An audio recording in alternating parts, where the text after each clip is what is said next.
Computer science videos here today to show you guys in this tutorial how to use Microsoft PowerPoint on a Mac computer. Tutorial 6, inserting a new slide to the presentation.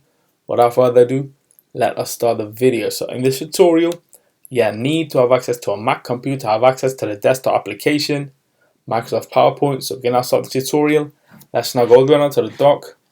Go to Finder, go to Documents, go to the folder that has the PowerPoint presentation in. Go to PowerPoint and now click on work.pptx. Open with Microsoft PowerPoint. Let's just wait for that to load. Minimize Finder. Increase the size of the PowerPoint window. What we can do is we can right click and add new slide. Let's remove that slide. Delete the slide. Now the keyboard shortcut is what you saw when we right clicked is Shift Command and N. So Shift Command N to insert a new slide, which I will delete again as there's another way to add a slide. If we go to the top navigation menu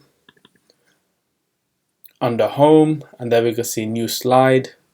Let's just click on New Slide, and that's how you insert a slide using 3 methods. Right click, New Slide, Shift Command N, New Slide, or use the navigation menu Home, click on New Slide. So we can now Command S to save, quit PowerPoint. And so that's it for this video. I'll see you guys in the next tutorial. Thanks for now.